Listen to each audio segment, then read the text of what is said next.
talk myself out of it, I snatched up the journal and began to examine it. Funny, even with the impression of a delicate butterfly stamped on the front cover, the book still managed to be tinged with Gideon's masculinity. To an outsider, it probably looked like it contained some kid's observations on nature. Something safe, simple, innocuous. And the first few pages really were ordinary. So typical of my big brother that I caught myself in a sigh. Missing him. I still missed him so damned much. With every breath. Every memory. Like the way he'd grin at me whenever I saw him scribbling in it. Even if I teased him about the butterfly or keeping secrets or writing notes about his girlfriends, he'd just laugh. Aurora, I love butterflies and secrets. And girls, he'd tell me, amused and so self-confident. But here I was, skimming through a dozen pages, and I hadn't found any dating exploits yet. Just details about cars and engines cluttering the first third of the journal. I spotted a step-by-step flow chart for performing an oil change. Something about the testing of transmission fluid. A procedure for fixing a leaky head gasket and the supplies needed to do so.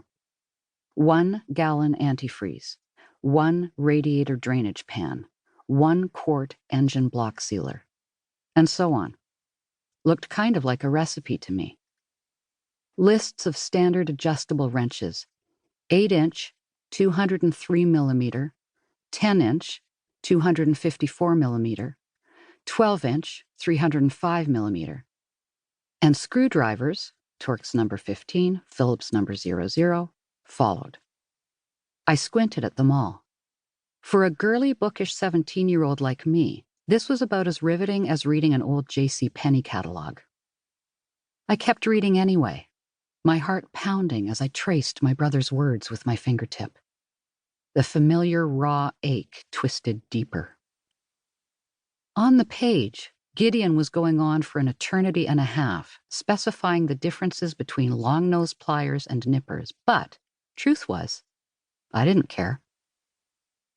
I knew the only reason I continued to flip the jaundiced, grease-stained pages was because this journal had once belonged to him. Just seeing that curious, cramped script of his, far less even and so much smaller than my own, made me feel as though he were standing next to me, instructing me on something yet again. And Gideon had liked to teach lessons. When he was alive. I shoved back at least 50 memories of my warm, funny, clever big brother, grasping for the emotional anesthesia that I knew cool over-analysis would bring. My default setting ever since he'd been gone. The same questions kept running through my head, but I didn't have any answers. Why was this journal here? Why was I finding it now? But then I turned the page once more and read a line that made me stop short. The strangeness of what I saw left me struggling to inhale the musty air of the tool shed, and I felt tiny shivers sweep like lightning crackles across my skin. The date somewhere in the middle of the page was from April 1976, but notated in the upper right-hand corner was a much more recent date, Monday, May 29th, 1978. Memorial Day. Less than 2 weeks ago. I checked and double-checked the numbers, almost positive my eyesight was playing tricks on me in the dim light. I had to be misreading this. It couldn't be real. A few months after Gideon disappeared, the cops told us he must be dead. Insisted it had to be true. And due to the force of everyone's conviction, my parents and I had been persuaded to accept the police's assessment. Although I could never quite squelch the flicker of hope that lurked in my heart and flared up at the oddest moments. I could never really stop believing that everyone might just be wrong.